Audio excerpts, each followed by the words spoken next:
இறை இயேசுவுக்குள் பிரியமானவர்களே, தூய வாரத்துக்குள் நுழைந்திருக்கும் நாங்கள் இன்று முக்கியமான 3 மறைநிகழ்வுகளை கொண்டாட இருக்கின்றோம்.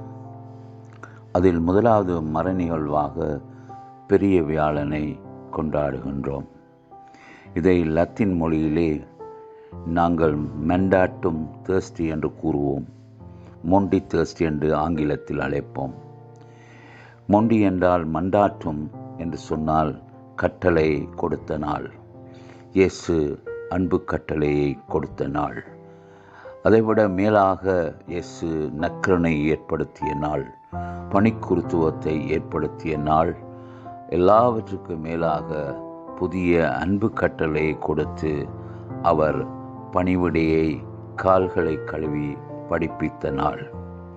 இது கிறிஸ்தவர்களாகிய எமக்கு மிகவும் முக்கியமான ஒரு நாளாக இந்த பெரிய வியாழன் அமைகின்றது.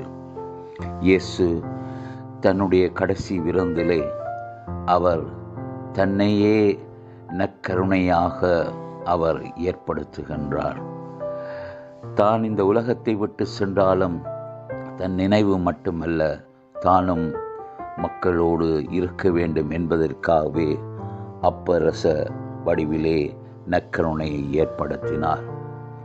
ஒரு மனிதன் இறப்புக்கு முன்பதாக அவர் சொல்லுகின்ற வார்த்தைகள் மிகவும் முக்கியமானவை.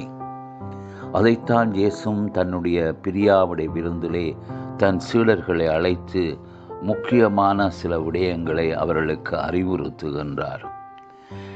முதலாவதாக அவர்களுடைய பாதங்களை கழுவி அவர்களுக்கு பணிவிடையை படிப்பிக்கின்றார்.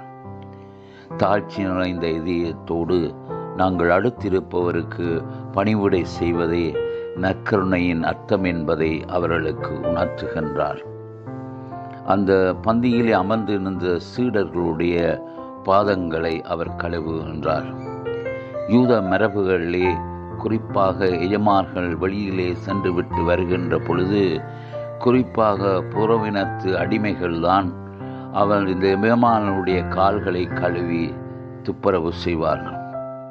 இயேசு அதைவிட மேலாக கீழே குனிந்து தம் சீடர்களுடைய பாதங்களை கழுவுகின்றார். பாதங்களை கழுவி நீங்களும் ஒருவருடைய பாதங்களை கழுவ வேண்டும் என்று பணித்திருக்கின்றார். நற்கருணை என்பது அருமையானவர்களே வெறுமனே சடங்கு கொண்டாட்டம் அல்ல, அது ஒரு பலி வாழ்விற்கான அழைப்பு என்பதை நாங்கள் உணர்கின்றோமா? திருவிருந்திலே நற்கருணை ஆண்டவரை நாங்கள் பெறுகின்றோம். அவரை இதயத்தில் சுமந்து கொண்டு நாங்கள் அன்புக்கு எதிராகவே நாங்கள் பெரும்பாலும் வாழ்ந்து கொண்டிருக்கின்றோம். இந்த மாபெரும் நாளிலே உலகம் வியக்கத்தக்க மாபெரும் மரண நிகழ்வை இயேசு நிகழ்த்தி இருக்கின்றார். அந்த நிகழ்வைத்தான் நாங்கள் ஒவ்வொரு திருப்பலியிலும் இரத்தம் சிந்தாத முறையிலே அந்த கல்வாரி பலியை நிகழ்த்துகின்றோம். இதைத்தான் நாங்கள் நற்கருணை என்று கூறுகின்றோம். அதே வேளையிலே இந்த நற்கருணையை நிறைவேற்றுவதற்கு பணிக்குருத்துவம் தேவை. அதையும் இன்றைய நாளிலே இயேசு ஏற்படுத்துகின்றார். அவர் பாதம் கழுவிய பொழுது அவர் கீழே குனிந்து அவருடைய பாதங்களை கழுவுகின்றார். குனிகின்ற ஒரு மனிதன் தாழ்ச்சியை வெளிப்படுத்துகின்றார். இயேசு குனிந்து அவர்களுக்கு அவருடைய பாதங்களை கழுவி பணிவிடையை படிப்பிக்கிறார். இன்று நாங்கள் பெரும்பாலும் குனிந்து நிற்கின்றோம். எதற்காக குனிந்து நிற்கின்றோம்? கைபேசிகளை பார்ப்பதற்காகத்தான் குனிந்து நிற்கின்றோம். இன்னும் சமூக தீமைகளினால் நாங்கள் குனிந்து குறுகி போய் நிற்கின்றோம். நாங்கள் வீழ்ந்து கிடக்கின்றோம். ஆனால் இயேசு குனிந்தது எங்கள் ஒவ்வொருவருக்கும் வாழ்வி கொடுப்பதற்காக, பணிவிடையை படிப்பிப்பதற்காக.